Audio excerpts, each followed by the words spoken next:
Okay. In what ways do you see race still as a stratifying force because of the nexus or intersection that it has so often with socioeconomic standings? And what are two or three proactive strategies for mitigating these stratifying implications? Well, with your question, let's take social economics off the table. Okay. Race is, to me, race is always at the forefront because race is something none of us can really change, right? I'm a black man. There's nothing I can't change that. And I don't want to change that. Correct. I'm extremely proud black man. But race is always at the forefront because that's how we see each other. And like even when you look at some of the academic pieces, like, are we truly teaching the truth to our students around the racial history in this country? And for some odd reason, even though the research provides a clear picture, like the benefits of teaching race to students of color as well as to white students, we still kind of neglect to teach the truth. Mhm.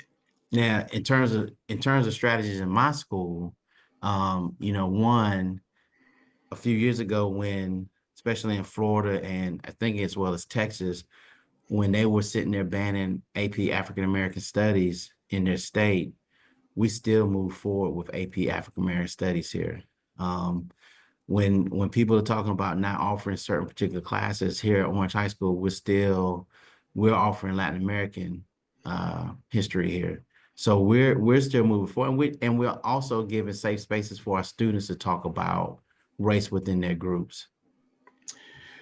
Let's talk about those AP classes for a second. Can I ask you, how do you realize those wonderful opportunities from a master scheduling and staffing perspective? Do you have the student interest and the building space and the staffing resources to make that work? Obviously, driven by the student interest, which has to be there, but just how do you make that work for people who don't understand master scheduling and what that means in terms of how many students you have for a particular course, what that means for how you allocate your classroom educators for it, your building space? Are you in a position where you have that level of interest to make it work for those classes? For AP African American or just AP classes in general?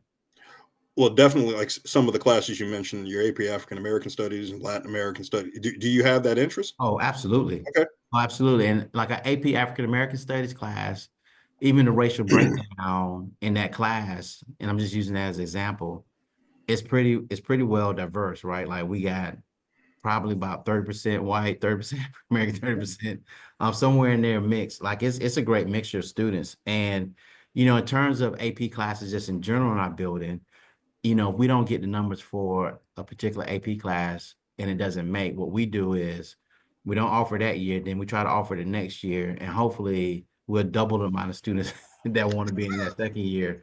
So it'll make that second year. One class that comes to mind sometimes that we would do that with is maybe like AP biology or AP psych, where we may just put a pause on it for a year. And it's rough for those seniors that might want to take it, but we'll get more numbers in it the next year.